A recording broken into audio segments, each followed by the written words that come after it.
Horror has always thrived on fear, but some villains transcend the ordinary.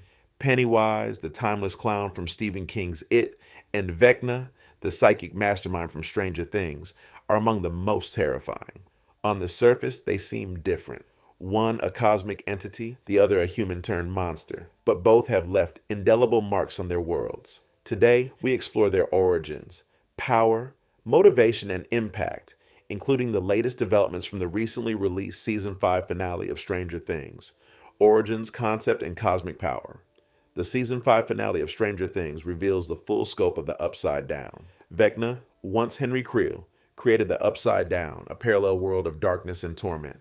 Everything suddenly begins to make sense, and the villain, already terrifying, becomes even more menacing as his plan unfolds. Vecna's power is rooted in trauma, telekinesis, and revenge, fueled by his desire to dominate Hawkins and punish those who opposed him. Pennywise, however, exists on an entirely different level. The clown is merely a facade. The real entity is a cosmic being that arrived on Earth millions of years before humans. He represents absolute evil, fear in its purest, most primitive form, without ambition or revenge. Pennywise feeds on human fragility, thriving on terror, and is deeply tied to Derry, a city haunted by cyclical, generational horror. Unlike Vecna, who manipulates the world around him, Pennywise embodies fear itself. He is unpredictable, abstract, and impossible to defeat through conventional means. Vecna's transformation into a fully powered Vecna 2.0 in Season 5 illustrates his immense threat. His body, once a vulnerability, is now impervious to bullets and fire. He wields the Upside Down with devastating efficiency, creating chaos and death. Pennywise, on the other hand, follows a natural cycle: hibernation, awakening every 27 years, hunting, traumatizing, and returning to slumber. He doesn't kill for ambition. He kills to feed, extracting the maximum terror from each victim.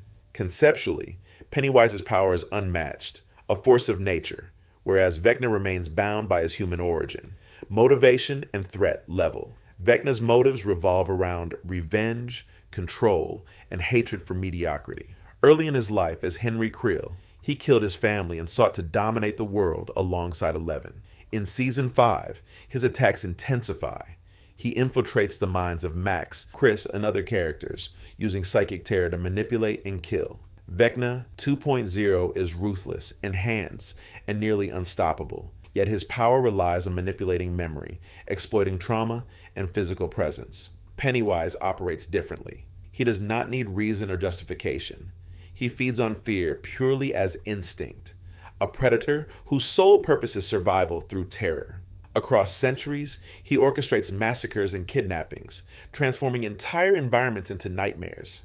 His presence distorts reality, manipulates illusions, and transforms into the worst fears of each victim. While Vecna is terrifying in the Upside Down, Pennywise's threat is timeless, omnipresent, and deeply psychological.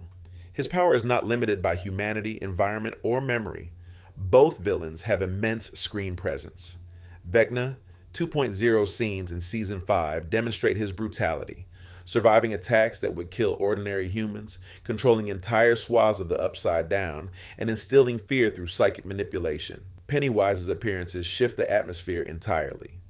A playful clown can instantly become lethal, tearing limbs from children and warping reality. His movement, speed, and intelligence make him a predator that never tires and rarely fails.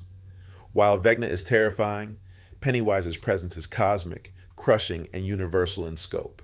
Feats, horror scale, and X1. Hypothetical Vecna's feats are extraordinary. He kills without touching, manipulates minds, controls the Upside Down, and commands monsters. In the 4th season, he nearly destroys Hawkins before the protagonists revive Max, averting total catastrophe. Season 5 pushes Vecna 2.0 further, with enhanced strength and resilience. Pennywise's feats are legendary in horror lore. Entire communities vanish. In 1740, over 200 people disappeared in Derry. Decades later, an industrial disaster killed 88 children. Every 27 years, Pennywise reawakens to terrify, manipulate, and feed. He can warp environments, create monsters, and transform into the deepest fears of his victims. Unlike Vecna, Pennywise's power is not limited to trauma or memory. He is pure fear incarnate, making him a universal threat. In a hypothetical one-on-one battle, Vecna's powers, psychic attacks, telekinesis, and the army of upside-down monsters would challenge anyone. But Pennywise's advantage lies in manipulating fear itself. He could exploit Vecna's human memories, insecurities, and past traumas, using them against him. While Vecna is upgraded and dangerous, Pennywise transcends human limitations. Vecna depends on the upside down and psychic powers. Pennywise is timeless, abstract, and unstoppable. The fight would favor Pennywise due to his cosmic nature and mastery of fear. Conclusion and final analysis. Pennywise and Vecna represent different forms of horror. Vecna is the ultimate human villain, shaped by trauma, intelligence, and psychic abilities. Pennywise is the ultimate cosmic horror, existing beyond human comprehension. The season 5 finale of Stranger Things shows Vecna as more threatening than ever. Yet even fully powered, Vecna cannot match a creature that embodies fear itself. The comparison highlights two approaches to horror, one grounded in human psychology and supernatural enhancement, the other rooted in cosmic terror and predation. Pennywise feeds, thrives, and survives across generations, exploiting fear universally. Vecna is powerful, brutal, and intelligent, but ultimately a human mind amplified. In conclusion, while both villains are terrifying, Pennywise holds the edge. Cosmic, ancient, and omnipresent, he cannot be reasoned with, negotiated with, or fully defeated. Vecna challenges the living, but Pennywise challenges the mind itself. In any direct confrontation, the outcome is clear. Pennywise, the embodiment of fear, would emerge as the ultimate horror entity.